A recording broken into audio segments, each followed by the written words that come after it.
បើគេសួរថាមកហើយមិនក៏ដែរឃើញថតរឿងថតអីអញ្ចឹងពួកខ្ញុំគឺថាឈប់ថតរឿងឲ្យបងប្អូនអរគ្នាគឺមកថតវីដេអូថត vlog ឲ្យបងប្អូនអរគ្នាបានមើលវិញម្ដងហើយថ្ងៃនេះផងដែរគឺយើងថតបុកសុកស្រួលបងប្អូនអរគ្នាហើយថតមិនមែនតែថតម្នាក់ពីរនាក់បងប្អូនអរគ្នាគឺថាមកក្រុមចង់ថតទាំងអស់ហ្មងឲ្យតែសកម្មភាពអីមួយគឺនាំគ្នាលើកាមេរ៉ាមកជ្រុងច្រោះឲ្យបងប្អូនអរគ្នាឥឡូវនេះយើងចាប់ផ្ដើមបុកសុកស្រួលបងប្អូនការដាក់ម្ទេសដាក់ស្ករប៊ីចេងដាក់នេះរបស់យើងបងប្អូនអរគ្នាទៅបែករបស់យើងហើយគឺជាចំណត់ហ្នឹងបងប្អូនអរគ្នាយើងបុកទៅបែកបុកអីម៉ត់បងប្អូនអរគ្នានិយាយទៅចង់ហូបបុកសុកស្រួលតើតែមានចំណត់មានអីចឹងបងប្អូនអរគ្នាបើមិនសម្បកបរោទេក៏ផ្លែតបែកខ្ចីដែរបងប្អូនអរគ្នាពេលដែលបុកជាមួយនឹងសុកស្រួលទៅគឺរសជាតិឆ្ងាញ់ណាស់បងប្អូនអើយយើងធ្វើការបុកវាបុកឲ្យម៉ត់ហ្មងបងប្អូនអរគ្នាហើយកញ្ញារំលោះគាត់ជាអ្នកបុកយើងទៅបងប្អូនអរគ្នាហើយផ្លេចមិនបានគឺជាមួយនឹងប្រហុកនឹងឯងដោយសារប្រហុកគឺយើងដាក់ទៅគឺវាមានរសជាតិឆ្ងាញ់អញ្ចឹងណាបងប្អូននេះបងប្អូនឯងមើលបាននិយាយទៅនៅជុំគ្នាអញ្ចឹងពួកខ្ញុំអត់បានបែកក្រុមអីតាណាទេបងប្អូនឥឡូវគឺថាដល់សកម្មភាពបុកដល់ណាដល់ណីទេបងប្អូនអើយឥឡូវទៅនិយាយចាឥឡូវនេះគឺយើងចាប់ផ្ដើមដាក់ទឹកត្រីបងប្អូនយើងដាក់ទឹកត្រីមកល្មមមកយើងរោវាប្រៃហួរអីអញ្ចឹងណាយើងដាក់វាល្មមបងប្អូនអរគ្នាបន្ទាប់ពីថាយើងបុកគ្រឿងបុកអីហើយ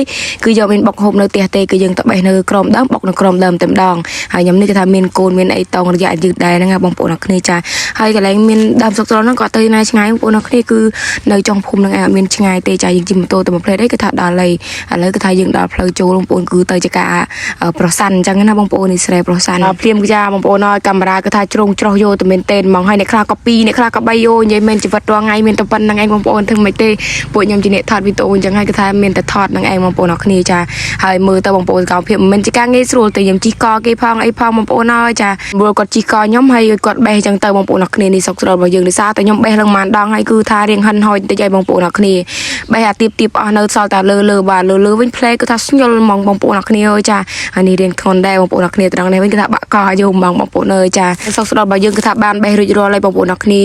នេះមានស៊ីដាមានបងលីមានបច្ចាយាមានអីចឹងទៅបងប្អូនអរគ្នានិយាយទៅគឺថាមកប្រងព្រាតហ្មងបងប្អូនអរគ្នាឲ្យតែថាថតអីមួយចាប់ផ្ដើមហៅគ្នាក្រេមមកថតនេះបើថតនោះចឹងណាបងប្អូនអរគ្នានិយាយទៅជីវិតរាល់ថ្ងៃមានអីទេមានតែប៉ុណ្្នឹងឯងបងប្អូនអរគ្នាហើយមើលកាមេរ៉ានិយាយថាបុកតែម្នាក់ណាបងប្អូនច្រងច្រោះតែម្ដងបើនិយាយពីថាបងអានវិញគឺកាមេរ៉ាដល់3បងប្អូនចាអីថតគឺពួកខ្ញុំមកដែរបាត់មុខសោះហ្មងបងប្អូនម្នាក់គឺថាកាមេរ៉ាច្រងច្រោះយកហ្មងបងប្អូនអរគ្នាអញ្ចឹងវីដេអូខ្ញុំក៏អត់មានអីច្រើនទេបងប្អូនមានតែប៉ុណ្្នឹងឯងចាបងប្អូនឃើញតែញ៉ាំម្ទេសញ៉ាំអីហិលរាល់ថ្ងៃទេប៉ុន្តែមុខគឺឡងមុនឡងរោលសាហាវតែម្ដងអញ្ចឹងបើខ្ញុំអត់មានស្លេកជាមួយអេសាទេមិនដឹងថាមុខទៅជាមិនចេះទេឥឡូវនេះគឺថាខ្ញុំមកជូតមុខជាមួយនឹងស្លេកអេសាមួយស្លឹកសិនដោយសារតែវាមានទូនាទីស្មាតពុកយើងបានល្អខ្លាំងមែនទែនក្អែលបាក់តេរីដីដែលនៅលើមុខយើងបងប្អូនពេលទៅជូតទៅគឺជ្រាបមកអស់មកសម្រាប់បងប្អូននេះមានបញ្ហាមុនកប់មិនថាបងប្អូនមានមុខខ្ទស់មុនធំមុនត្បូងឬបងប្អូនមានមុខស្នាមចង់អាចរត់ចសៃក្រហមអីទេបងប្អូនប្រើអស់ហើយគ្រប់ផលិតផលនៅតែត្រូវអញ្ចឹងបងប្អូនមកអាចមកសាកជាមួយនឹងស្លេកជាមួយអេសានេះបានស្លេកជាមួយអេសាសង្ដាផលិតមកពីប្រទេសជប៉ុន 100% មកមុខប្រកគ្នាហើយស្បូតដោយទឹក collagen ដែលជួយចិញ្ចឹមមួយយើងបានល្អខ្លាំងមែនទែនជួយពង្រឹងជំនួយកសកាចាស់និងបន្តកសកាថ្មីអូនចង់បានស្លេកអេសាយកទៅលក់បន្តឬក៏ទិញយកទៅប្រើប្រាស់ផ្ទាល់ខ្លួនឯងណាបងប្អូនអាចតាក់ទងទៅម្ចាស់ brand ដែលខ្ញុំមិនសិនឈ្មោះខាងលើនឹងបានណាបងប្អូន